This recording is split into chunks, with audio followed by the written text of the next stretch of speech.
매일매일 건강을 점검합니다. 100세 시대 건강하이소. 네, 여러분을 건강 부자로 만들어드리는 시간 장수은행의 영업을 시작하겠습니다. 감독님, 그 선수들 이렇게 고기 좋아하잖아요. 고기. 저도 예전에 그 옆에서 좀 봤는데, 야 이게 일반인들하고 먹는 게 양도 다르고 어떻게 먹습니까 보통? 저는 고기만 좋아합니다. 쌍추도 먹어야 되고 깻잎도 먹어야 되는 건 아는데 그죠? 고기는 또 고기 맛으로 먹는데 네. 대신에 이제 깻잎이나 쌍추는 따로 저는 막장에 찍어 먹고 그렇죠. 쌈장에. 뺏길까봐 아무튼 뭐 고기를 주로. 저는 기본 항상 채소를 같이 먹게 되는 것 같아요. 네네네. 상추에다가 돼지고기 삼겹살을 한 점, 아니면 소고기는 소고기 2점. 많이 사주면 3점. 아무튼 채소를 굉장히 많이 먹고 그 미나리 제철 되잖아요. 맞아요, 그럼 맞아요. 생미나리 해가지고 같이 이렇게 먹으면 아삭 씹히는 맛도 좋아요. 맞아요. 고기랑 꼭 채소는 같이 먹게 되더라고요. 그렇죠. 뭐 아무래도 뭐 더 전문가들도 그러고 이제 네. 식품 영양학적으로도 이제 채소랑 같이 먹으면 좋다고 하니까 일부러 많이 챙겨 드시는데, 네. 근데 이제 이렇게 생채소를 많이 드시는 분들이 조심해야 될 것이 조심? 있습니다. 네, 저도 이 단어를 진짜 오랜만에 들었는데 왜? 뭐? 기생충 조심해야 된대요. 시대가 무슨 아니 어떤 요즘에 시대인데. 기생충 있는 사람이 누가 있어요? 그러게. 없어요. 들어볼까요? 네. 조심해야 됩니다, 그죠, 김 원장님? 네, 맞습니다. 생활 습관이나 이제 식습관들이 위생적으로 많이 개선되면서 기생충이 많이 사라졌는데요. 네. 요즘 유기농 채소나 이제 중국산 김치 등이 많이 소비되게 되면서 이제 그걸 매개로 이제 기생충 감염이 종종 발생하고는 있습니다. 유기농 채소 같은 경우는 농약을 쓰지 않기 때문에 그리고 중국산 김치 같은 경우는 그 배추를 재배하는 과정에서 인분을 아직도 많이 사용하고 있기 때문에 네. 기생충에 이제 감염될 수가 있습니다. 어떤 분들 좀 챙겨 먹어야 될까요, 그러면? 네, 그래서 기생충 감염을 막기 위해서는 정기적으로 구충제를 복용하는 게 좋은데요. 예. 어떤 분들이 드시냐면 아까 계속 얘기한 유기농 채소나 회를 즐겨 하시는 분, 예. 그리고 감염에 취약한 영유아, 그다음에 영유아와 함께 살고 계신 분, 그다음에 반려동물을 키우시는 분들 같은 경우는 1년에 한 번 정도는 구충제를 복용하는 게 좋습니다. 예. 특히 요충은 전염성이 강하기 때문에 감염된 환자와 함께 지낸 구성원 모두가 검사를 받아야 합니다. 자, 이어지는 순서는 이주의 핑미. 자, 이번 주 꼭 챙겨 드셔야 할 식재료 저희가 추천하고 있습니다. 자, 오늘의 주인공 네. 만나보겠습니다. 하나, 둘, 셋. 무입니다. 우리에게 늘 넉넉한 먹거리를 안겨주는 밭. 수확의 계절 가을. 그중에서도 요즘 무가 제철인데요. 잎부터 뿌리까지 어느 것 하나 버릴 게 없답니다. 텃밭에서 찾은 보양 무. 예나 지금이나 무궁무진한 효능을 자랑하고 있는데요. 아삭아삭 달큰한 맛이 일품인 무. 분식계 최강자 떡볶이에도 넣어보세요. 쫀득한 떡과 환상궁합 자랑하는 무 떡볶이. 무 생채 넣고 쓱쓱 비빔 비빔밥 하나면 열반찬이 안 부럽죠? 우리 식탁에 빠지지 않고 등장하는 믿고 먹는 건강 식재료 무.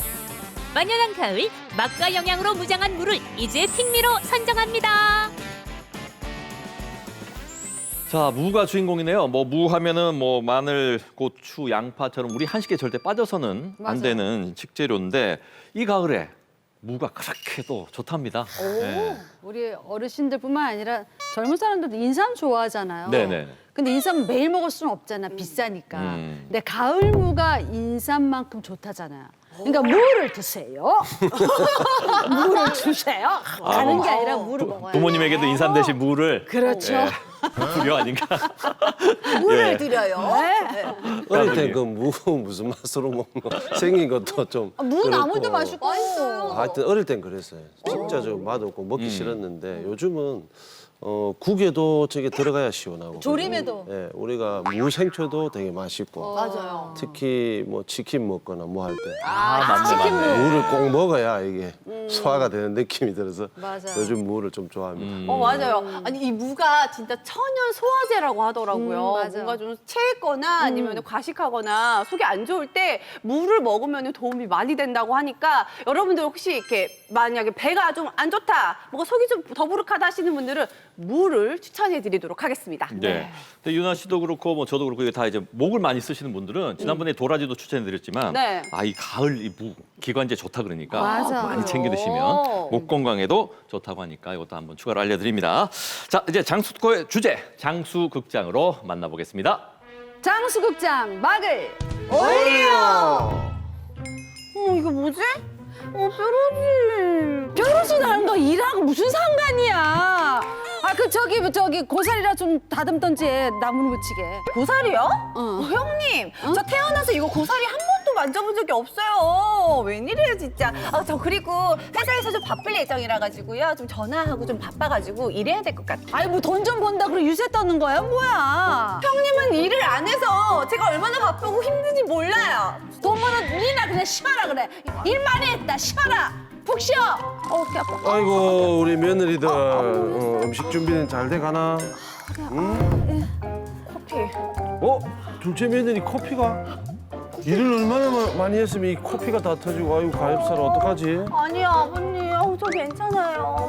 큰애기 넌 큰 며느리가 돼가지고 일은 작은 며느리 다 시키고 이래야 되겠어?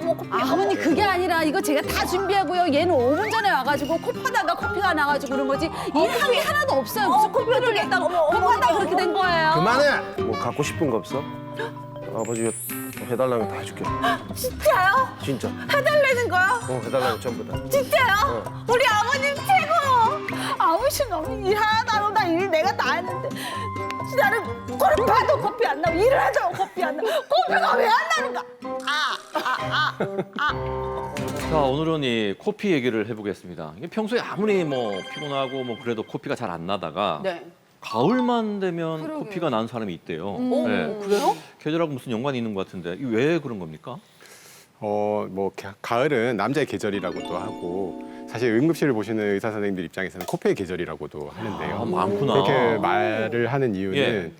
가을철이면 건조한 공기 때문에 코 점막이 많이 마를 수가 있고 그런 마른 점막으로 인해서 잘 찢어지고 잘 터질 수 있어서 코피가 잘 나게 됩니다. 또 계절적인 영향으로 계절성 알레르기성 비염이 이제 생기실 수 있는데 네. 그 알레르기성 비염 증상 자체가 재채기, 콧물, 코막힘 그리고 가려움 증상들이 나타날 수 있는데 그런 증상들 때문에 자꾸 코를 만지시게 되고 코를 풀게 되고 그러시면서 자꾸 자극이 되니까 코피가 더 잘 날 수 있는 부분이 있습니다. 그럼 코피 나는 또 다른 원인이 있을까요? 네, 코피는 아스피린이나 항응고제 등 복용 약물의 영향을 받기도 하는데 이런 약을 먹는 것만으로는 피가 나는 건 아니지만 이미 출혈이 있을 때 더 문제가 될 수 있습니다. 또 고혈압 환자일수록 코피가 자주 날 수 있는데 실제 한 연구에 따르면 고혈압 환자가 갑자기 코피를 흘릴 가능성이 일반인보다 47% 높고 코피 때문에 응급실을 찾아가는 경우가 2.7배 많다고 합니다. 특히 고혈압과 동맥경화가 동반된 고령 환자의 경우 이게 더 심해질 수 있기 때문에 조심하셔야 됩니다. 저 같은 경우 어릴 때 커피 흘려보고 코피를 안 흘려본 것 같은데 어릴 때 항상 코피 흘릴 때 보면 몸이 뭔가가 안 좋았거든요. 코피를 흘린다 이러면 몸에 뭔가 이상이 있다고 그냥 보편적으로 생각이 되는데 코피를 흘리게 되면 이제 가령 어떤 질환을 좀 의심을 해야 될까요? 코피와 잇몸 출혈이 잦다면 네. 침묵의 장기라고 불리는 간이 보내는 이상 신호일 수 있습니다. 네, 간 기능이 크게 떨어지게 되다 보면 혈액 응고인자 생성을 충분하게 되지 못해서 간단한 이런 가벼운 충격에도 멍이 쉽게 들고 그리고 잇몸이라든지 코의 내측벽에 있는 피부가 약한 곳에 출혈이 잘 일어나게 되는 것입니다. 더불어 코피가 1년에 2회 이상 반복된다든지 15분 이내로 지혈이 잘 되지 않을 경우에는 예. 중증 질환인 이제 백혈병이라든지 다발성 골수종 그리고 혈요병 등과 같은 혈소판 감소증과 관련된 질환일 수 있어 꼭 병원을 방문해 보시는 것이 좋습니다. 일명 쌍코피라고 하잖아요. 이렇게 쭉 쌍코피가 흐르는 경우도 있는데 또 어떤 경우에는 보통 흔히들 이렇게 한쪽에서만 피가 흐를 때가 있거든요. 그거는 왜 네. 그런 거예요? 네, 코를 지탱하고 있는 딱 중간에 있는 이 뼈가 비중격이라는 뼈인데요. 이 비중격 뼈가 휘어 있는 경우에는 한쪽으로만 코피가 날 수가 있습니다. 예. 그리고 우리가 비부비동 이 공간 안에 종양이 있는 경우가 있는데요. 코 안쪽에 부비동 그리고 비강이라는 공간에 양성 종양이 생길 수도 있고 뭐 나무나 뭐 쇳가루 같은 것들이 많이 발생하는 작업 환경에서 일하거나 뭐 흡연이 원인이 되어서 악성으로 부비동 종양이 생길 수도 있기 때문에 별다른 이유 없이 계속 반복적으로 한쪽 코에서만 코피가 난다면 병원을 방문해서 진료를 받아보시는 것이 좋겠습니다. 예. 저는 뭐 그 코피하면 생각나는 것이 학교 다닐 때 시험을 치게 되면 이제 막 밤샘 하잖아요. 도서관에서. 그럼요. 네, 그러면 이제 코피가 네, 나오죠. 네. 어쨌든 밤새 많이 공부하니까. 그럼 예. 학부파들은 알잖아요. 거짓말 하려니까 안 되네. 공부 잘하는 애들. 그래서 괜히 저는 그때 코피 나면 이제 부모님이 걱정해 주시고 막 맛있는 거 챙겨 주시고 그랬던 기억이 있는데 왜 피곤하면 밤샘 이렇게 학생들 코피 나고 이럴까요? 그건 또 왜 그래요? 이는 혈압과 관련이 있습니다. 이제 코피가 자주 나는 부위는 이제 코 입구 쪽 키셀바라는 부위인데요. 여기에는 코 속으로 들어가는 혈관들이 모여 있어서 그렇습니다. 저희가 이제 뭐 밤샘을 하거나 이제 몸이 피곤하게 되면 신체 리듬과 이제 호르몬의 변화로 혈관이 수축하면서 혈압이 오르게 되는데요. 이제 신체 리듬상 아침에 가장 혈압이 높기 때문에 예. 이제 아침에 이제 코피가 잘 나게 되는 것입니다. 그렇구나. 그리고 또 코 혈관이 잘 부풀어 오르고 코 점막에 이제 염증이 잘 생기면 코피가 잘 나기도 하는데 이는 이제 잠을 잘 못 자거나 이제 스트레스가 많은 환경에서 그렇게 될 수가 있습니다. 왜 그 코믹한 영화 보면 마음에 드는 이성이 탁 나타나면 갑자기 코피 팡 터지잖아요. 코피 쫙 흐르잖아. 맞아. 내가 좋아하는 이상형이야. 근데 그게 실제 있을 수 있는 일이에요? 아니면 그냥 재밌으라고 하는 뭔가 건지? 근거는 있을 것 같은데. 궁금하긴 해요. 네, 실제로 있을 수 있습니다. 있을 수 있다. 성적인 자극을 받게 돼서 흥분을 하게 되면 네. 교감신경에서 아드레날린이라는 이제 물질이 분비가 되고 그런 아드레날린이 분비가 되면 혈관이 확장이 되고 머리 쪽에 이제 혈관이 확장이 되게 되면 그런 약해진 모세혈관이 있다고 하면 그런 부분이 터지면서 이제 피가 날 수 있고요. 그리고 이제 신혼 첫날밤을 보낸 뒤에 허니문 비염이라고 해서 네. 남성분들에서 잘 생기는데 그 첫날밤을 지내고 코피가 나는 경우가 맞아. 그것도 생기실 수 있습니다. 그러면 뭐 여러 가지 이제 흥분으로 인해서 코피가 발생하는 상황이 생긴다고 하면 흥분을 조금 가라앉히시고 차분한 마음을 가지시는 게 중요할 것 같습니다. 잘 안 될 것 같은데. 그러니까. 그게 과학적 원리가 있구나. 제가 예. 주위에 코피 나는 걸 봤을 때 예. 금방 좀 멎더라고요, 그죠? 뭐 계속 흘리는 건 저는 잘 못 봤는데 혹시 코피가 빨리 안 먹고 이렇게 계속 흘렸을 때 꼭 병원에 가봐야 한다든지 위험한 상황이 있을까요? 네, 대부분의 코피는 금방 잘 멎습니다.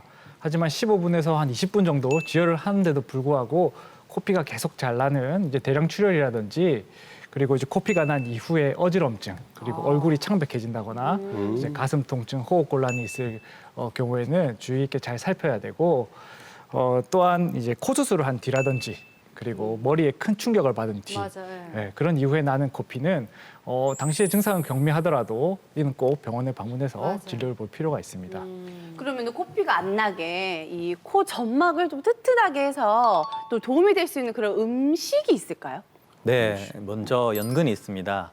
연근에는 타닌이라는 성분이 소염 저항에 좋은 효과가 있는데 특히 껍질을 벗겨서 즙을 내서 마시거나 네. 아니면 솜에 묻혀서 코에 넣어주면 지혈 효과에 효과적입니다. 그리고 토마토가 있는데요. 토마토에는 루틴이라는 성분이 있는데 이는 모세혈관을 튼튼하게 해주는데 피가 나는 혈관 점막에 조금 튼튼하게 해줄 수 있습니다. 네. 그래서 코피가 자주 난다면 매일 아침 생토마토 주스를 하루에 한 잔씩 드시는 게 좋을 것 같습니다. 연근과 토마토가 좋군요. 예. 이 가을철에 그러면 우리가 좀 조심할 필요가 있으니까 코피를 좀 예방하기 위한 방법, 뭐가 있을까요? 네, 일단 코안을 이제 건조해지지 않게 실내 습도를 55에서 60% 정도로 유지하는 주는 것이 좋겠고요. 그리고 식염수 등을 이용해서 이제 코안을 축축하게 유지해 주는 것도 좋고. 건조하지 않게. 네, 그리고 물을 성인 기준으로 하루에 2리터 정도 섭취한다고 하면 이제 몸속에 수분이 많아지면서 그런 건조함을 막을 수 있고요. 알레르기성 비염도 조심해야 되기 때문에 이제 진드기가 잘 살 수 있는 그런 이불류도 조심하셔야 되고 이제 뭐 코를 저희가 풀 때가 있는데 양쪽을 동시에 푸는 것보다 그렇죠. 한쪽씩 맞고. 번갈아가면서 푸시는 것이 좋을 것 같습니다. 길거리 가면 할머니들 그러잖아. 이렇게 푸시잖아. 그러니까 그런 식으로 코를 풀라는 거 가르쳐 주게. 그런 것만 보고 다녀요, 길거리에서. 그래서 그 손은 이렇게 나뭇잎에 이렇게 닦으시더라고요. 보통 코피가 나면 이게 어른들 보면은 코를 뒤로 젖히라 하든지 그죠? 그쵸, 그리고 그쵸. 휴지를 그러게. 이렇게 넣는다든지 그런데 사실 이 휴지로 코를 틀어막고 이럴 때 이렇게 해도 되는지 올바르게 지혈할 수 있는 방법들이 좀 맞아요. 있을까요? 그게 안 좋다고 그러는 것도 있고. 뭐가 맞아요. 정확하죠? 네, 코피가 났을 때 고개를 뒤로 젖히면 코피가 이렇게 기도로 넘어갈 수 있기 때문에 그것은 올바르지 않습니다. 고개를 바로 하거나 약간 앞으로 숙이는 것이 차라리 더 나은데요. 네. 그다음에 휴지로 이제 막 막기보다는 위생적인 솜으로 막는 것이 더 좋겠습니다. 네. 예, 그리고 엄지와 검지를 이용해서 코 벽을 한 5분에서 10분 정도 이렇게 압박을 하는데요. 네, 이래도 코피가 멈추지 않는다면 이제 그 혈자리를 좀 지혈을 해주는 것이 도움이 될 수 있습니다. 첫 번째로 요 정수리에서 딱 2cm 정도 들어간 자리에 상성혈이라는 혈자리가 있거든요. 거기를 지압을 해주면서 압박해주는 것이 도움이 되고, 예, 양 콧볼 옆에 영양혈이라는 혈자리가 있습니다. 요 영양혈도 꼭 지압을 해주면 코피뿐만 아니라 평소에 비염이나 코골이가 심한 분들도 아하. 예방에 효과적입니다. 예. 예. 코피 덕분에 많이 배웠습니다. 네, 가을철 코피가 많이 난다 그러니까 저 습도도 조절하시고 물도 많이 드시고요. 네, 잘 챙겨보시기 바랍니다. 자, 이제 100세 건강을 위한 오늘의 투자처 금융나의 100세송으로 만나보겠습니다.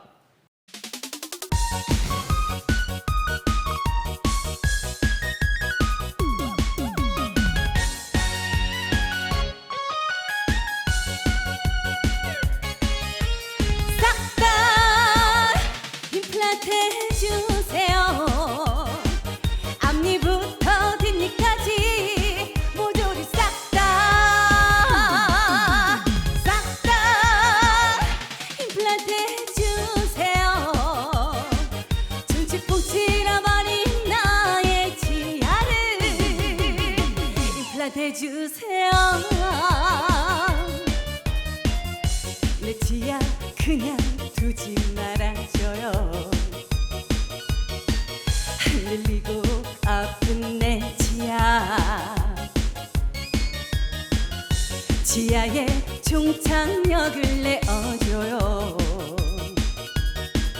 100세까지 내릴 수 있는 그대 치아 심으면 뭐든 피어나. 건강나고 힘도 날 텐데 모조리 싹 다 임플란트 해주세요. 앞니부터 뒷니까지 모조리 싹 다 임플란트 해주세요. 중치뽕 칠어버린 나의 치아를 임플란트 해주세요.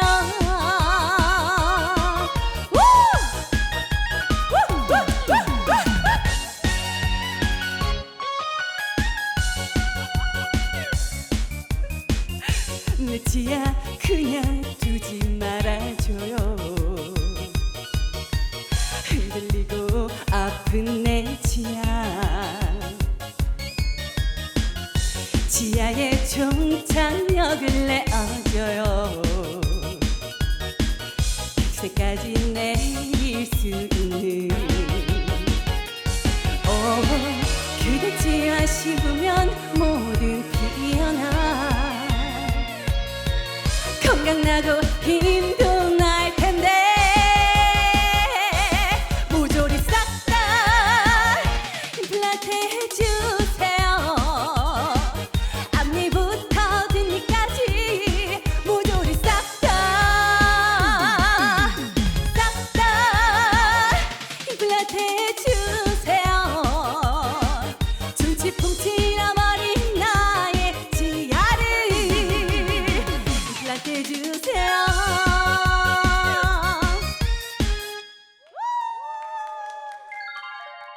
오늘의 투자처 All on 4, 당신을 웃게 하는 최소 식립 디지털 임플란트 오늘의 주제입니다.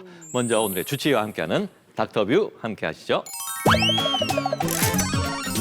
오성준 원장님 처음 뵙겠습니다. 네, 안녕하십니까. 네. 반갑습니다. 저 되게 네네. 좋아해요. 네. 배우 정우성 씨를. 근데 정우성 씨를 약간 닮았어요. 아, 3초. 네네네. 하나, 둘, 셋. 안 닮았어. 근데 정말 잘생기셨어요. 아닙니다. 아닙니다. 그런 얘기 많이 들으시지 않으셨어요? 아니요. 그렇진 않고요. 좀 닮았다고 좀 해줘요, 좀. 욕먹습니다, 어디 가서. 아니에요. 네네네. 네. 잘생기셨어요. 미남이세요. 감사합니다. 네. 지금 우리가 와 있는 이곳은 네네네. 잠실구장입니다. 네네네. 야구 좋아하시나 봐요. 네네네. 저도 좋아해요. 어디? 예? 어디? 당연히 롯데죠. 부산이니까 롯데죠? 네. 저도 롯데 자이언츠 많이 좋아합니다. 완전 광팬이시네요. 네네네. 요즘 약간 신인인데요. 네. 윤동희 선수라고 네. 저희 딸도 따라하거든요. 야구를. 시작. 롯데의 윤동희, 짜자자 안타 윤동희, 롯데 자이언츠. 치과 전문이시잖아요. 네네. 그렇죠? 성격이 좀 직관적이고 성격이 급하고 하다 보니까 좀 이렇게 바로 가시적이고 결과가 바로 보이는 일을 좋아하는데요. 네, 그러다 보니까 학생 때는 네. 조금 이렇게 라미네이트나 심미적인 앞니 같은 부분 그리고 교정 이런 데 관심이 많았는데 네. 실제로 의사가 되고 그 진료를 하고 나서부터는 사실 요즘은 수술에 좀 푹 빠져 있습니다. 그래서 좀 며칠 쉬거나 휴가 기간에 이렇게 수술을 안 하게 되면 네네. 빨리 좀 병원에 가서 임플란트 수술하고 싶을 정도로 이런 수술을 좀 좋아하고 있는 상태입니다. 그렇구나. 네네네. 그 야구 선수들 보면 네. 안간힘을 다해서 이를 악물고 막 달려가잖아요. 네네네. 그럼 저 치아 상하겠다 이런 생각 드세요? 어때요? 그렇죠. 그런 생각 드는데 또 네. 아마 운동선수들은 어쩔 수 없는 부분이 있기 때문에 네. 또 심하면 또 뭐 장치를 하거나 뭐 그렇게 하실 겁니다. 농구 선수들 같은 경우 치아 상할까봐 네. 마우스피스 같은 거 끼고 하잖아요. 네네네. 그 잠깐 쉴 때는 마우스피스가 밖에 나와 있고 질겅질겅 씻고 있잖아요. 그렇죠, 그렇죠. 투수들도 많이 그렇게 하시죠. 네. 그렇구나. 앞으로 다시 태어난다면 네. 염종석 감독님 같은 그런 멋진 투수가 되겠다? 네. 아니면 그 치과 의사가 되겠다? 당신의 선택은? 저는 바로 얘기할 수 네, 있는데 둥둥둥둥둥둥둥. 저는 야구 선수가 되고 싶습니다. 네네네. 일단은 올 이번 생은 네. 최선을 다해서 치과 의사로서 환자들 열심히 보고 네. 다음 생에는 네. 이제 야구 선수가 아, 돼서 내년에 다시 태어난다면? 네네.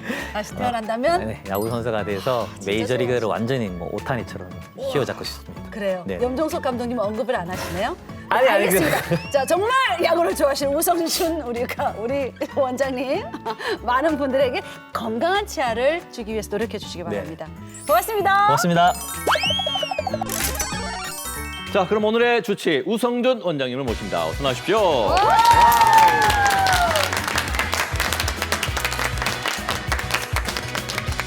자, 오늘 치아 얘기를 할 텐데 치아의 뭐 중요성은 아무리 강조해도 지나치지 않죠. 오복 중에 하나고 또 어린아이들은 이제 유치가 빠지면 이제 용구치가 나고 이걸로 이제 평생 써야 된단 말이에요. 그래서 관리를 잘 해야 되는데 이게 헷갈리는 경우가 있습니다. 인간의 치아가 기본적으로 몇 개인지 요거부터 좀 여쭙고 싶네요. 네, 치아는 보통 위아래 좌우로 해서 4분할로 보통 나누는데요. 네. 유치의 경우에는 한 분할에 5개씩, 총 20개입니다. 예. 그리고 우리가 보통 6살 때부터 이제 연구치가 나기 시작하면서 초등학교 고학년이나 중학생이 되면 유치가 다 빠지고 연구치열이 이제 완성이 되는데요. 그때는 한 분학당 7개씩 해서 총 28개입니다. 이건 사랑니를 뺀 숫자고요. 근데 사랑니가 나기 시작하면 이거보다 개수가 조금 더 늘어나게 됩니다. 그러네. 우리가 나이가 들면서 보통 관리를 한다 해도 한두 개 정도는 다 이빨이 좀 상하는 게 있잖아요. 맞아요. 이빨을 잃게 되는 원인이 좀 있을까요? 여러 가지가 있는데 일단 먼저 충치가 있는데요. 네. 충치는 이제 우리 가장 흔하게 접할 수 있는 구강 질환입니다. 충치 같은 경우에는 조기에 치료를 하면 간단하게 때울 수 있는 레진이라는 치료로 때울 수 있는데 사실 보통 환자들이 이렇게 크게 뭐 이가 아프거나 뭐 썩거나 깨지거나 이렇게 문제가 없을 때는 치과를 잘 오지 않잖아요. 네. 그러다 보니까 이제 이미 아프거나 뭐 깨지거나 문제가 생겼을 때는 간단하게 때우는 치료가 아니라 좀 이가 치료가 커지게 됩니다. 네. 일레이나 크라운 같은 좀 비싼 비용이 드는 치료가 필요하고요. 심하게 신경까지 문제가 되면 신경 치료를 해야 될 수도 있습니다. 어릴 땐 충치 때문에 스트레스고 나이 들면 잇몸병 때문에 다들 고민이잖아요. 맞아요. 네. 이게 실제로 어때요? 네, 맞아요. 특히나 이제 고령일수록 이제 치주 질환이 많이 생기는데 치주 질환 하면은 이제 쉽게 말해서 잇몸병, 소위 이제 풍치라고 어르신들 얘기하시는 건데요. 네. 이렇게 뭐 말 그대로 치아를 감싸고 있는 잇몸이 약해지는 겁니다. 이거는 충치랑 마찬가지로 초기에 치료할수록 당연히 좋겠죠. 예.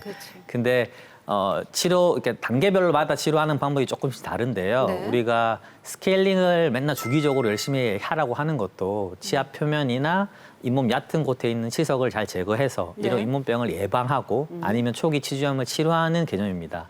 이걸 제때 관리하지 못하면 치아 표면에 있는 치석이 잇몸 깊숙이 들어가면서 네. 치아와 잇몸 사이의 결합을 약하게 만들고 그다음에 붓게 되고 염증이 생기고 심하게는 이제 이가 흔들리게 됩니다. 맞아요. 근데 특히나 이제 그 잇몸 질환은 충치랑 다르게 연쇄적으로 여러 개 치아에 발생할 확률이 높기 때문에 네. 한꺼번에 갑자기 여러 개 치아를 뽑을 수 있기 때문에 특별히 꾸준한 검진을 통해서 관리를 잘 하는 게 좋습니다. 잘해야겠네. 그러면 이 충치나 풍치로 인해서 이 치아가 빠지게 되면 보통 어떻게 치료를 하나요? 네, 빠진 치아가 이제 뭐 한두 개 정도 소수일 때는 네. 양쪽의 치아를 깎아서 금리나 치아 색깔 나는 재료로 씌우는 네. 브릿지 치료를 주로 하는데 요즘 같은 경우는 임플란트로 거의 대부분 마무리합니다. 그리고 한두 개가 아니라 다수의 치아나 네. 아니면은 치아가 아예 없을 때는 틀니나 이제 임플란트로 그 부분을 대체를 하는데 예전에는 이게 임플란트 뼈가 너무 안 좋으면 임플란트를 하지 못하고 네. 틀니를 해야 되는 경우가 많았는데요. 네네. 요즘은 너무 뼈가 좋지 않은 이상은 대부분 임플란트만으로 마무리가 됩니다. 근데 뭐 말씀하신 대로 그 뭐 기술이 좋아지고 예전보다는 좀 쉬워졌다고 하지만 여전히 임플란트에 대한 어떤 그 거리감을 갖고 계신 분들이 있어서 이거를 이제 뭐 좀 계속 미루는 거죠. 네네네. 그래서 이가 빠진 상태로 그냥 이게 네네네. 계속 방치하게 되는데 네. 이렇게 되면은 나중에 어떤 문제가 생기는 겁니까? 그러니까 아무래도 뭐 다 그러시겠지만 치과 치료는 좀 뭐 아프고 무서울 것 같고 그다음에 맞아요. 돈이 많이 들고 이런 그러니까 핑계를 대면서 계속 네. 미루시는 경향이 있거든요. 처음에 한두 개 정도 이가 없을 때는 사실 큰 문제가 생기진 않아요. 하지만 이제 이걸 계속 오랫동안 방치하면 이제 문제가 생기기 시작하는데요. 이가 빠진 자리에 이제 치조골이 약해지면서 이제 뼈가 흡수가 되게 됩니다. 그리고 이제 주변 치아들의 이동이 생기기 시작하는데 양옆에 치아들이 빠진 치아 쪽으로 이가 쓰러지고 그다음에 빠진 치아 반대편에 있던 치아들이 이제 쏙 굳혀 올라오게 됩니다. 네. 네. 그러면서 이제 전체적으로 교합이 붕괴되고 치주 질환도 점점점 가속화되는 거죠. 그래서 더 많은 이를 빼야 되는 상황이 오고 뭐 그러다 보면 사실 전부 다 모든 일을 빼야 되는 상황. 사실 저는 어휴.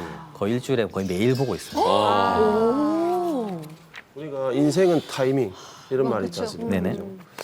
치아 치료도 타이밍일 것 같은데 네. 맞아요. 진짜 중요한 것 혹시 같아요. 환자 중에 네. 그 타이밍을 못 잡고 이렇게 빨리 좀 병원에 오셨더라면 하는 기억에 남는 환자가 있을까요? 앞서서 얘기했던 것처럼 이제 치주염으로 이가 이미 여러 개 없는데도 치과가 무서워서 계속 미루시다가 이제는 이제 앞니까지 이를 빼야 되는 상황이 오니까 그때서야 오신 40대 여성분이 계셨는데요. 40대. 네네네.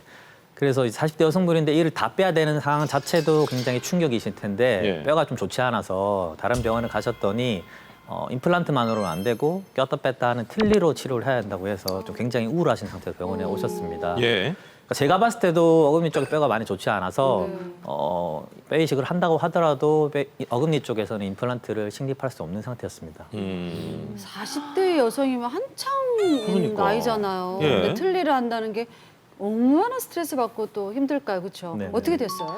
다행히 요즘은 디지털 방식의 임플란트 기술이 좀 발전해서 네. 뼈가 좋지 않는 어금니 쪽에 굳이 안 심어도 그 앞쪽으로 4개에서 6개의 임플란트만 식립해서 꼈다 뺐다 하는 방식이 아니라 네. 고정식으로 전체 임플란트를 마무리할 수 있었습니다. 오. 그래서 40대시라서 틀니를 쓰게 되면 이게 뭐 기능적으로도 불편하고 또 심미적으로 보기 싫을까 봐 많이 걱정하셨는데 네. 다행히 마무리가 잘 되어서 지금 또 6개월에 한 번씩 검진을 오시는데 네. 뭐 건강하게 잘 드시고 또 젊어지신 것 같아서 보기 좋았습니다. 오, 잘했네. 예. 다행이다. 그러니까 이렇게 제때 타이밍을 맞춰서 이제 내원을 해야 되는데 맞아요. 지금 이제 환자분 한 분 만나볼 텐데 이분도 임플란트 때문에 고민하시다가 오래 참다가 이제 용기 내서 치과를 방문하신 경우라고 합니다. 어떤 사연인지 화면으로 만나보겠습니다. 100세 시대 오복 중 으뜸은 바로 치아 건강이죠. 빠진 이와 함께 자신감도 사라졌다는 김정태 씨. 어금니를 시작으로 앞니까지 빠지니 입을 가리는데 급급했는데요. 괜히 움츠러들곤 했다고 합니다. 술도 많이 하고 뭐 담배도 많이 피다 보니까 뭐 몸이 좀 안 좋았는데 그때도 치아가 뭐 썩 좋지는 않았는데 그러다가 한 60 정도 들어왔을 때는 급격히만 나빠진 것 같아요. 치아라는 게 중요한 걸 못 느꼈거든요. 그 아파 보니까 이 치아라는 게 이 맛이 중요한구나라는 걸 느꼈어요. 그 말할 때도 이 바람도 새고 사실은 뭐 상당히 좀 안 좋더라고요. 치료를 미뤄봐야 좋을 것 없다는 걸 알지만 치료 기간이 부담됐기에 선뜻 결정할 수 없었는데요. 생활에 지장이 생길 것도 걱정이었습니다. 그런데 이 고민을 단번에 해결할 수 있게 됐습니다. 발치 후 바로 임시 치아를 넣을 수 있다는 겁니다. 위아래 남아있는 치아들이 심각한 치주염, 쉽게 얘기하면은 치아를 감싸고 있는 잇몸이 너무 안 좋아진 상황이라서 이가 많이 흔들리고 있는 상황이었습니다. 이미 잇몸 치료로는 치료가 불가능한 상황이기 때문에 위아래 치아 모두를 발치해야 되는 상황입니다. 모든 치아를 발치하고 구강 구조에 맞는 디지털 가이드를 제작해 부착했습니다. 사전에 임플란트 식립 방향과 각도, 깊이를 계산했기에 가능했습니다. 가이드를 이용해서 우리가 미리 계획된 위치로 임플란트를 식립을 하고 그다음에 임플란트 위에 그에 맞게 나온 임시 보철물을 장착해 드릴 예정입니다. 환자는 최소한으로 임플란트를 식립해 하나의 보철물로 연결하는 풀아치 임플란트를 시행했는데요. 위아래에 각각 6개의 인공치근을 식립해 고정해줬습니다. 아직은 인공치근과 잇몸뼈가 완전히 고정되진 않아서 안정적으로 고정될 동안 조심해야 합니다. 며칠 뒤 현재 상태를 확인하기로 했습니다. 아이고 어머니 안녕하십니까? 네, 안녕하세요. 네. 검진 결과 위아래 각각 6개 임플란트가 잘 자리 잡고 있는 상태. 치아가 튼튼해지고 환한 미소도 되찾았습니다. 지금 보시면 우리 계획한 대로 위에 6개 밑에 이렇게 다 잘 들어갔고요. 아무래도 가이드로 하다 보니까 패스도 길도 정확하게 지금 간격 잘 떼어가지고 간격도 잘 맞고 기울기도 다 맞게 잘 들어갔거든요. 뼈도 뭐 튼튼한 편이라서 원래대로 한 2달에서 2달 반 기간 잡아가지고 마무리 시점 보고 될 것 같습니다. 아프고 나서야 비로소 치아 건강의 소중함을 깨달았다는 김정태 씨. 잘 씹지도 상대방과 대화하기도 쉽지 않던 힘들었던 순간들이 바람처럼 스쳐 지나가는데요. 이제부터 치아 관리를 더 신경 쓰리라 다짐해 봅니다. 음식을 또 맛있게 먹을 수 있으면 좋고 씹는 게 진짜 좋고 막 이걸 오버기쯤에 하는데 이제는 앞으로 진짜 열심히 가셔야 되겠죠. 술담배 좀 끊고. 네, 잘 봤습니다. 그러니까 이분의 경우도 이제 그 이가 완전히 없는 상태였습니다. 예, 그래서 이제 임플란트 개수를 최소화해서 이제 식립을 했다는 치료인데 기존에 우리가 알고 있는 일반적인 임플란트하고 네. 이 방식하고는 어떻게 구체적으로 다른 겁니까? 이런 방식의 수술을 4개, 6개 임플란트만으로 한악 전체 임플란트를 마무리할 수 있다고 해서 오론4 또는 오론6라고 하는데요. 또 다른 말은 오론 X라고도 합니다. 기존에 우리 임플란트만으로 한악을 마무리하려면 8개에서 9개 정도의 임플란트가 필요했는데 이런 방법 같은 경우에는 4개, 6개만으로 마무리되기 때문에 비용도 좀 저렴하고요. 수술 편의성도 있고 여러 가지 장점이 있습니다. 그런데 기존에 8개, 9개로 하던 것을 반으로 거의 줄여서 4개에서 6개로 하면은 뭔가가 좀 더 약하고 그럴 것 같은. 뭔가 다른 문제가 조금 더 생길 것 같은데 그렇진 않나요? 네네. 전체 임플란트에서 기존 수술에서 네. 임플란트가 8개에서 9개 필요했던 거는 우리가 보철물을 올릴 때 앞니 쪽과 양쪽 어금니 쪽을 나누어서 3가지 섹션으로 나누어서 보철물을 올렸기 때문에 그렇게 많은 임플란트가 필요했던 것인데 오론엑스 같은 경우에는 4개에서 6개 임플란트를 디지털 기술을 이용해서 한 번에 묶어서 한 번에 보철물을 올리는 방식입니다. 그러다 보니 임플란트 같은 경우는 2개, 3개 여러 개 묶게 되면은 그 교합력을 감당하는 힘이 2~3배가 아니라 그보다 훨씬 더 힘이 강해지기 때문에 4개에서 6개만으로도 충분히 전체 임플란트를 가능하게 됐습니다. 많은 개수에서 적은 개수로 해서 이게 가능하다. 참 좋은 점이 많을 것 같아요. 신기하다. 최소 식립 임플란트 구체적으로 어떤 장점이 있는지. 네. 네, 여러 가지 장점이 있는데 가장 큰 부분은 그동안 뼈가 좋지 않을 때 고정식으로 마무리하지 못하고 틀니나 임플란트 틀니를 쓰시던 분들이 이렇게 적은 개수로 고정식으로 임플란트를 마무리할 수 있는 게 사실 큰 부분인데요. 우리가 나이가 들면 뼈가 기본적으로 좁아지고 또 낮아지게 됩니다. 그러면 충분히 한약에 8개, 9개 심을 뼈가 안 나오거든요. 그러면 틀니나 임플란트 틀니를 쓰셔야 되는데 이런 방법 같은 경우에는 그중에서 좋은 뼈만 찾아서 4개에서 6개만 심어도 충분히 꼈다 뺐다 하는 게 아니라 고정식으로 마무리할 수 있는 거죠. 틀니를 쓰게 되면 아무래도 질기고 단단한 음식을 못 드시고요. 심미적으로도 조금 보기가 싫기 때문에 오론엑스로 하면은 훨씬 더 보기가 좋고 또 음식도 마음껏 잘 드실 수 있습니다. 또 더 좋은 점 있을 것 같아요. 뭐 많이 심던 걸 좀 적게 심는 채소 식립이니까 비용이 좀 적게 들겠죠? 아, 네. 그러겠네요. 그렇지 않을까요? 네, 당연하죠. 아무래도 적응 횟수로 하다 보니까 비양 부담도 조금 줄어들고요. 이거보다 또 고령이시거나 이제 건강이 많이 좋지 않으신 분들 같은 경우에는 수술을 여러 개를 한꺼번에 하는 걸 되게 두려워하시는데 개수 자체가 적으니까 수술도 부담도 조금 줄어들 수 있습니다. 그리고 예전에는 우리 임플란트 수술을 할 때 잇몸을 절개를 하고 여러 재쳐서 직접 뼈를 보면서 식립을 다 했거든요. 예. 근데 요거는 이 디지털 방식으로 하다 보니까 잇몸에 작은 구멍만 내서 채소 침습으로 치료를 하다 보니 통증도 적고 붓기도 적고 부작용도 좀 적습니다. 그리고 사전에 우리가 CT나 구강 스캐너, 구강 사진 등을 통해서 환자의 정보를 체득해서 그에 맞게 계획된 위치에 임플란트 심고 또 그거에 맞는 보철물을 만들기 때문에 정확도와 뭐 수술 편의성도 훨씬 좋습니다. 예, 앞서 뭐 40대 환자분도 그렇겠지만 환자들이 그럼 이렇게 치료 마치고 나면 좀 걱정을 많이 하고 오셨을 거 아니에요? 끝나고 뭐라고들 하세요? 일단 디지털 수술로 좀 간편하게 되다 보니까 생각보다 수술이 안 힘들고 가볍게 끝났다는 거를 좀 좋아하시고요. 그리고 수술날 이제 전체 임플란트 보니까 이를 다 빼게 되니까 이제 보통 임플란트가 마무리 되는 게 3개월에서 6개월 정도 걸리는데 네. 그 시간에 이가 없이 지내는 거에 대한 두려움이 되게 많으시거든요. 식사를 어떻게 할까, 너무 보기 싫으면 어떻게 할까 이런 걸 하시는데 오로넥스 같은 경우에는 미리 제작된 임시 보철물을 수술 당일날 넣어드리기 때문에 그 부분을 굉장히 좋아하십니다. 그 뭐 수술 당일날 바로 딱딱한 걸 드실 수는 없지만 네. 주기주의 식사도 가능하고 그리고 마치 내일처럼 자연스러워서 그 부분을 굉장히 만족하시고 또한 3개월 정도 뒤에 최종 보철물이 들어가게 되면 아무래도 이제 이가 없거나 잇몸이 안 좋았을 때는 자신 있게 못 드셨는데 이제 30, 40대 미소를 되찾았다고 하고 좋아하시고 이제 빠졌던 볼살이 조금 돌아오면서 조금 젊어지신 것 같고 건강해진 모습을 보면 저도 좀 많은 보람을 느낍니다.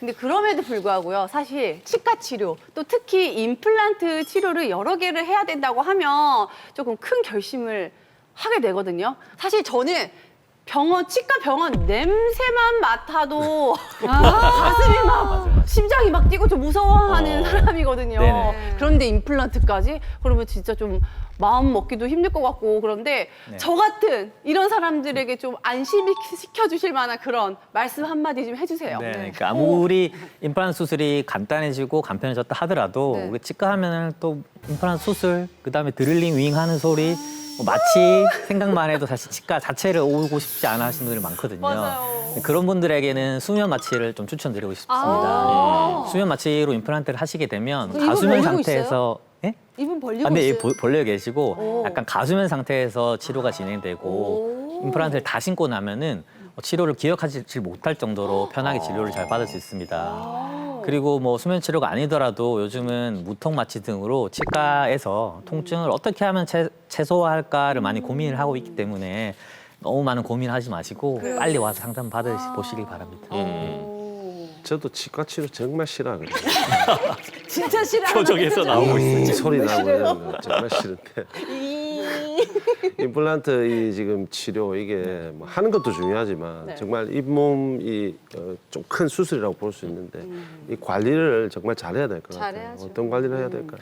그러니까 보통 환자분들 같은 경우 임플란트를 심고 이제 2-3달 있다 보철물 올라가게 되면 이제 끝났다. 치과 안 와도 되겠지 이렇게 생각하시거든요. 네. 사실 죄송한 말씀이지만 끝난 게 아니라 이제 한 반 정도 끝난 거고요. 또 이제부터 시작입니다. 우리가 임플란트가 치과 의사가 임플란트 심을 때는 이걸 평생 쓰는 걸 목표로 하기 때문에 자연치처럼 평생 관리를 잘 해주셔야 되는데요. 자연치는 신경이 있다 보니까 염증이 조금만 생겨도 이게 쑤시거나 아픈 증상을 많이 느끼는데 임플란트는 염증이 조금 생겼을 때 그런 걸 잘 인지하지 못하기 때문에 그런 게 방치가 되면은 임플란트 주위에 뼈가 녹게 되고 심하게는 우리 힘들게 심었던 임플란트를 다시 빼야 되게 됩니다. 네네네. 그렇기 때문에 미리 관리를 잘 하셔야 돼요. 네. 그건 저희도 알죠. 양치 잘하고, 치실 잘하고, 치간치솔 잘하고 뭐 이런 거 아닐까요? 맞습니다. 근데 그것만은 조금 부족하고요. 임플란트는 우리가 일반적으로 양치나 치실만으로는 음식물 잔사가 완전히 제거되기는 좀 쉽지 않아요. 특히나 임플란트를 여러 개 했을 경우는 임플란트 사이사이 그리고 임플란트와 잇몸 깊은 곳 사이에 있는 음식물 잔사까지 깨끗하게 제거하기 위해서는 뭐 우리 들어봤을 거예요. 물줄기로 통해서 이제 음식물 잔사 제거하는 워터픽 같은 거 예. 그런 보조 제품을 사용하는 게 훨씬 좋고요. 그리고 아무리 개인이 관리를 잘 한다고 하더라도 한계가 있습니다. 그래서 그렇죠. 맞아요. 예, 6개월에 한 번씩 치과 오셔가지고 검진하시고 또 필요한 보수 치료를 하셔야 오래오래 평생 쓰실 수 있습니다. 네, 그래요. 저도 최근에 이제 그 예방이라고 해서 가봤는데 남이 이렇게 양치질 누웠는데 양치해주는 그 기분 되게 좋습니다. 네. 맞아요. 6개월에 한 번씩 꼭 네. 가보시기 바랍니다. 지금까지 최소 식립 임플란트로 건강은 물론 잃어버린 웃음까지 되찾아주는 우성전 원장님과 함께했습니다. 고맙습니다.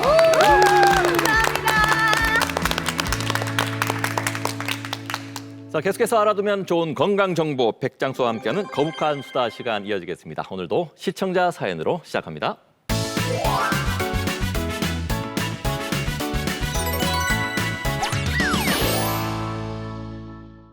안녕하세요. 정령 천고마비의 계절 가을이 오긴 왔나 봅니다. 요즘 미친 듯한 이 식욕 때문에요. 괴로운 20대 여성인데요. 지난 추석에 외할머니 댁에 다녀왔습니다. 할머니는 제가 온다고 소갈비찜이며 잡채 그리고 간장게장 등등등 아주 임금님 수라상 부럽지 않게 차려주셨어요. 먹어도 돌아서면 배가 고파서 계속 먹었더니 아이고 우리 손녀는 먹을 때가 제일 이쁘다. 잘모이니 얼마나 좋노. 뭐 좀 더 줄까? 이렇게 할머니의 사랑으로 저는 3kg이나 더 찐 몸으로 돌아왔답니다. 요즘 식욕이 왜 이렇게 돋는 걸까요? 이게 다 가을 때문인가요? 오곡백과가 무르익어가는 수학의 계절 가을. 먹을 게 많다 보니 살도 막 찌는 것 같은데요. 가을에 식욕 폭발한다는 분들 정말 많습니다. 거북이들도 그래요. 원장님들은 좀 어떠세요? 저 같은 경우는 뭐 집 나간 며느리도 돌아온다는 가을 전어를 정말 좋아해서 전어를 많이 먹기도 하고요. 그리고 제철 과일 이제 가을에 나는 과일들을 되게 많이 좋아하는데 사과, 배, 그리고 감 이런 것들을 잘 먹습니다. 근데 사실 감 같은 경우는 저한테는 조금 약간 애증의 과일이거든요.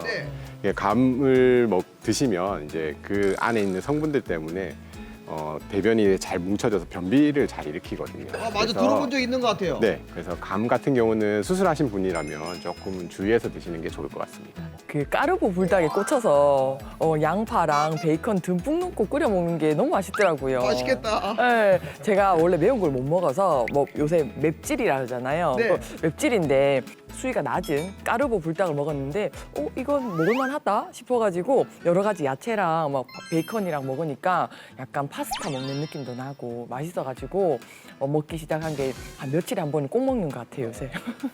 갑자기 배가 고파져오네요. 서현재 원장님은요?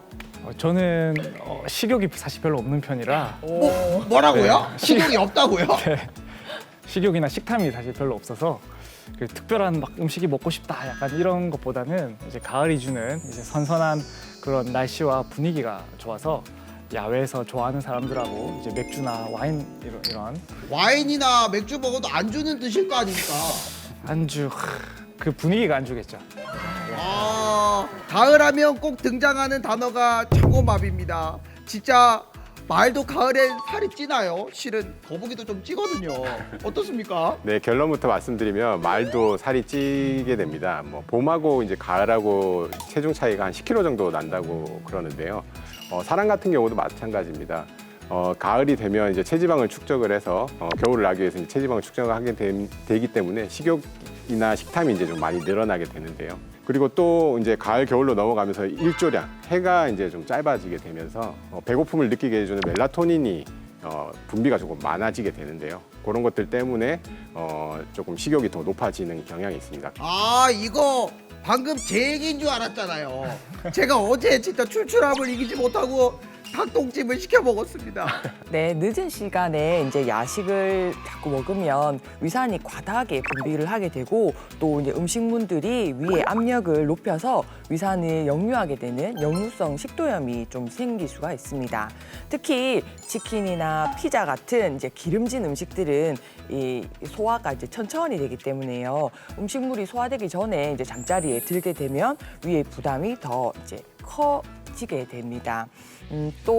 그렇지만 하나 희망적인 것은 갑자기 찐 살은 체내에 실제적으로 지방이 증가한 것이 아니라서 글리코겐이 한 2주 정도만 관리하면 쉽게 살을 뺄 수가 있습니다. 다만 2주가 지나면 글리코겐이 지방으로 전환이 되기 때문에 지방세포가 커지는 속도가 빨라져서 살이 빼기가 힘들어집니다. 이럴 때 운동까지 소홀히 하면 나도 모르는 사이에 이 몸무게 앞자리가 이제 바뀔 수도 있잖아요. 참 이렇게 다시 좀 식욕을 다스릴 방법이 잠깐 질문이 이렇게 가는 게 맞는지 모르겠습니다만 서현재 원장님 네. 식욕 다스릴 방법 좀 알려주세요. 먼저 그 집에 그 식탁보다 그릇의 색깔을 먼저 바꿔보시는 겁니다. 식욕을 돋우는 컬러가 있는 반면에 식욕을 좀 떨어뜨리는 컬러가 있는데 가령 이제 파란 색깔이라든지 보라색 그리고 검은색, 회색과 같은 색깔은 식욕을 조금 떨어뜨리는 컬러라고 하거든요. 그런 경우가 있고 두 번째로 싱겁게 먹는 것입니다. 뜨거운 찌개 같은 걸 먹을 때 뜨거운 물을 한 컵 이렇게 부어서 조금 희석시켜서 먹는 것이 좋습니다. 그렇게 되면 이제 국물도 좀 남기게 되면서 나트륨을 섭취하는 그런 양도 좀 줄일 수 있는 효과도 있죠. 너무 맛있어서 어쩔 수 없이 과식했다면 사랑하는 사람 손잡고 가을 하늘 만끽하면서 담소 나누면서 동네 한 바퀴 돌아도 너무 좋을 것 같아요. 여러분 거북한 수다는 다음 주에 또 만나요.